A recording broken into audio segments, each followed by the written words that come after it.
Grace be unto you and peace from God our Father and from the Lord Jesus Christ. I was glad when they said to me, let us go into the house of the Lord. And I'm Father Steve Sellers, and this is Dot, my now 6.5-month-old puppy, who absolutely loves to have her back scratched and her tummy rubbed. And she's had a very busy morning today. She was up at 1:30 this morning because she had to go outside.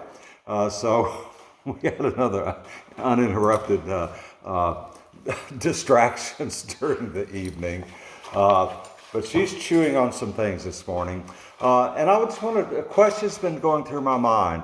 How much would you pay for hope? How much would you shell out? Now, I was reading an article today by one of my favorite writers now, Dr. Peter Weiss, who is a columnist, an essayist, a writer. He spent 30 years on the staff of the David Geffen School of Medicine at UCLA, and he stepped down from that position to become more involved in the COVID fight. And I was reading an article of his that basically says that people are paying a lot of money for hope these days.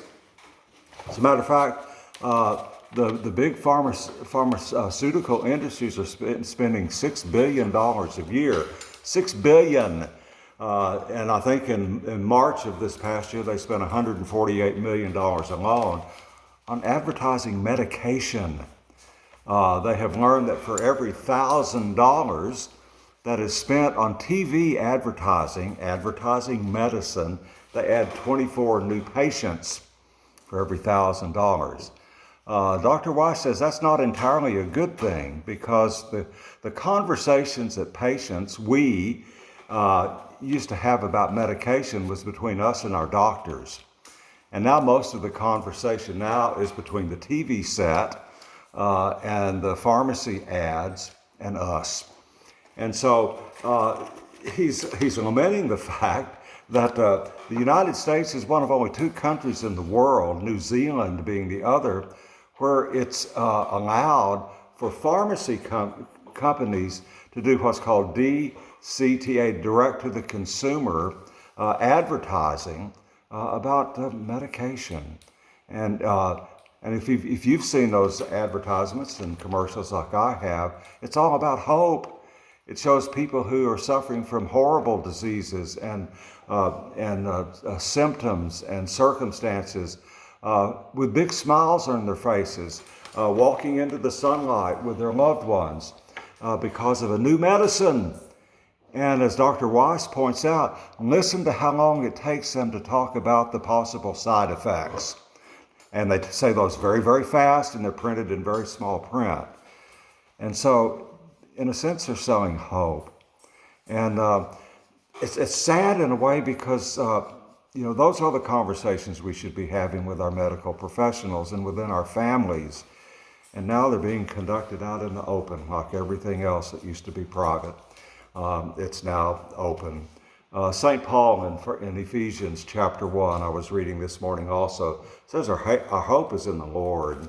And here's what he says in Ephesians 1:18. I pray also that the eyes of your heart may be enlightened in order that you may know the hope to which he has called you, the riches of his glorious inheritance in the saints, and his incomparably great power for us who believe. Hope. The Greek word is elpis. It's used 53 times in the New Testament. It means a strong expectation that something or someone is going to intervene for us and take care of it for us. Hope means expectation, and it's truly a gift that God gives to us. You can trust the Lord. God has proven through the centuries that he is of all is worthy of our trust. He's earned it. And he walks with us through this life, through the transition between this life and the next, the process known as dying, so that we can spend eternity with him. And he walks with us all the way into eternity. And the song that was going through my mind today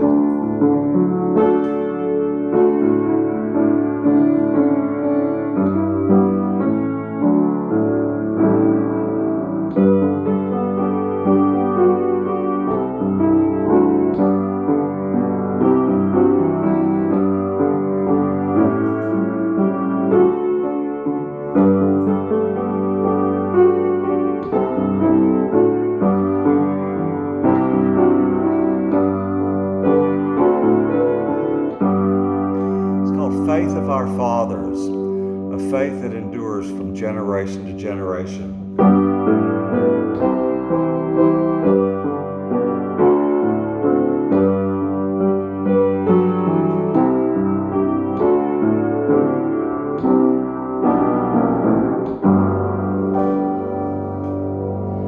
We can find our hope in the Lord. He's with you today. He's with me. He loves us. He cares for us.